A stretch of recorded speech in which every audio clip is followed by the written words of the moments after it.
Joe, you have an opinion?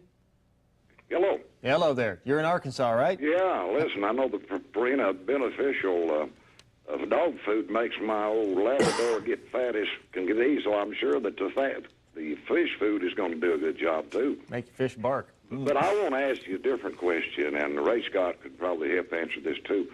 In our public lakes, we try to go fishing, and we snorkel, and we skin dive, and we find places like Washita, Hamilton, and DeGray. There is no fish in those areas, certain areas that you dive. Now, 7 or 8 years ago, we started getting some Purina dog pellets.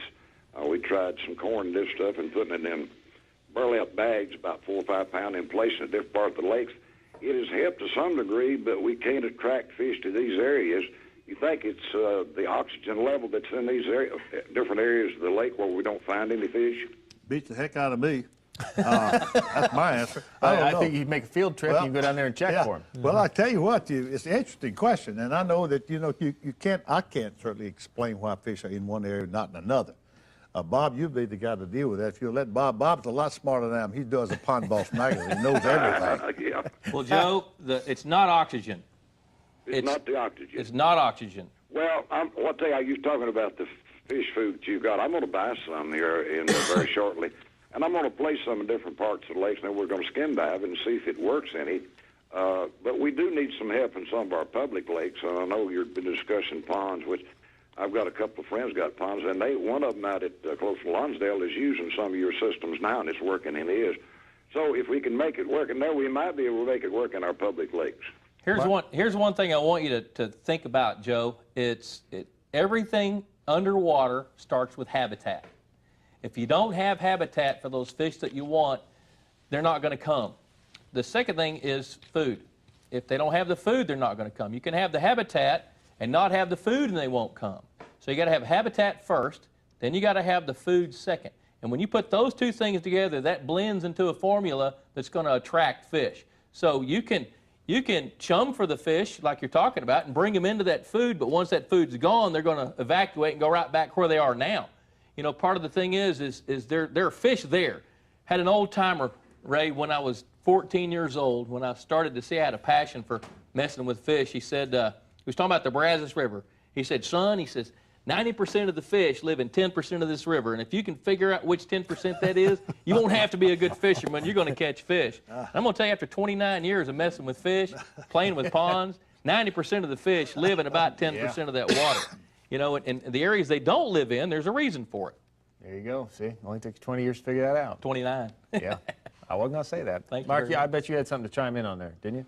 Well, I was going to get back to the 90%, 10% rule, and why they're not in that particular area is most likely it has to do with their cover or their food source. I mean, those are the two most logical reasons. Structure, I've learned being in bass tournaments, if you would, for 40 years, the structure is the great hangout for species of fish. I mean, certainly the bass.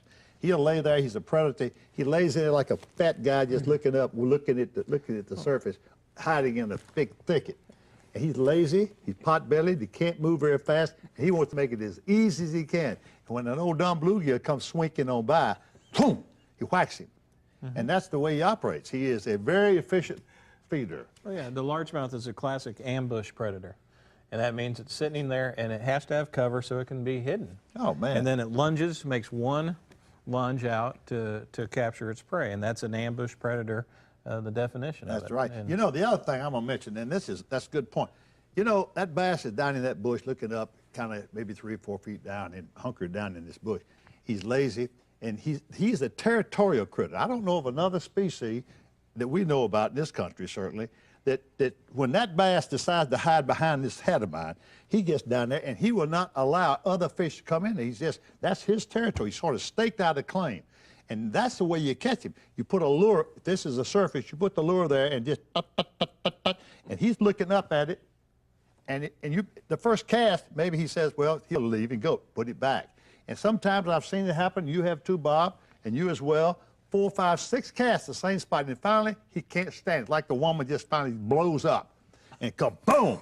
And she whacks that lure, and you got him. You have to provoke him into striking. He's a very temperamental guy. Don't you agree? Always. I just want to thank you for the fat man in the thicket visual. Well, I mean, It's I'm going to take telling me a you while like to it get that is. one out of my head. I don't know all these guys are experts. I'm just a fisherman. I understand. I'm just a host.